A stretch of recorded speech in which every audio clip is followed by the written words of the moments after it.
কালকে একটা রাত অনেক নির্ঘুম কেটেছে অনেকের, বিশেষ করে বিএনপির নেতা কর্মী, শুভাকাঙ্ক্ষী, শুভানুধ্যায়ী সবারই একটা নির্ঘুম রাত কেটেছে। উদ্বেগ উৎকণ্ঠায় তারা সময় পার করেছে।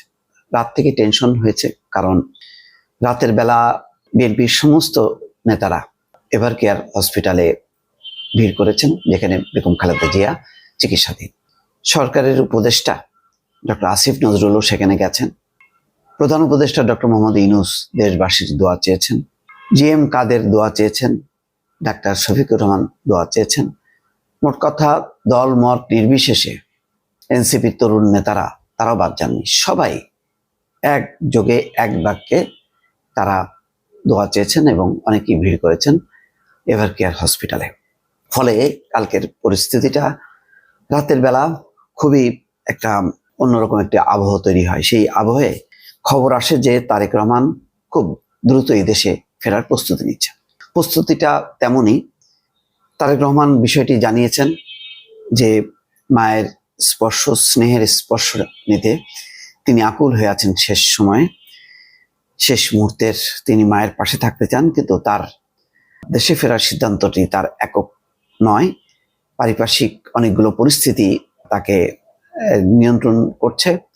সেই পরিস্থিতিটা তিনি অনুকূলে নিয়ে দেশে ফেরার জন্য খুবই উদ্গ্রীব হয়ে আছেন। তেমনই একটি বার্তা তিনি দিয়েছেন, কারণ বেগম খালেদা জিয়ার এমন সংকটাপন্ন অবস্থায় তারেক রহমান পাশে থাকবেন সেটাই প্রত্যাশা। সুতরাং তারেক রহমান নিজে এবং জোবায়দা রহমান, তারেক রহমানের সহধর্মিণী, যিনি মেডিকেল বোর্ডেরও সদস্য, তারা দুজন কাল সারা রাত যোগাযোগ রেখেছেন। প্রতি কিছুক্ষণ পর পর, বা বলা যায় প্রতি মিনিটে মিনিটে তারা খবর রেখেছেন যে কি হচ্ছে, মায়ের অবস্থা কি।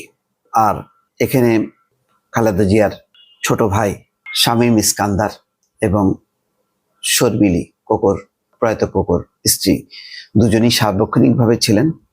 সব মিলিয়ে একটা চরম উদ্বেগ উৎকণ্ঠা তৈরি হয়েছে বেগম খালেদা জিয়ার শারীরিক অবস্থাকে ঘিরে। এখনো পর্যন্ত পরিস্থিতিটা যে উন্নতি হয়েছে তেমন খবর আসেনি, কিন্তু আপ্রাণ চেষ্টা চলছে স্থিতিশীল রাখার জন্য বেগম খালেদা জিয়ার। এবং এই পরিস্থিতিতে বলা যায় যে বিএনপির যে নির্বাচনী কার্যক্রম অনেকটা স্থবির হয়ে গেছে কাল রাত থেকে। যে কোনো প্রান্ত থেকে তারা এখন চেয়ে আছেন বেগম খালেদা জিয়ার পরিস্থিতির উপর। হয়তো পরিস্থিতি বুঝে তারা আবার পুরোদমে নির্বাচনী কার্যক্রম শুরু হবে। আপাতত আজকের দিনটাও তারা অবজার্ভ করছেন যে বেগম খালেদা জিয়ার অবস্থা কোন দিকে টার্ন করে। বিশেষ করে ডাক্তাররা কি বলেন তার উপরে নির্ভর করবে বিএনপি আবার তার যেই কার্যক্রম বেশ তুঙ্গে উঠছিল, নির্বাচনী কার্যক্রম, সেগুলো বিষয়ে। তো সেইটা অপেক্ষা করছেন সবাই যে খালেদা জিয়ার জন্য গঠিত যে মেডিকেল বোর্ড, সেই মেডিকেল বোর্ড কি বার্তা দেন। দর্শক।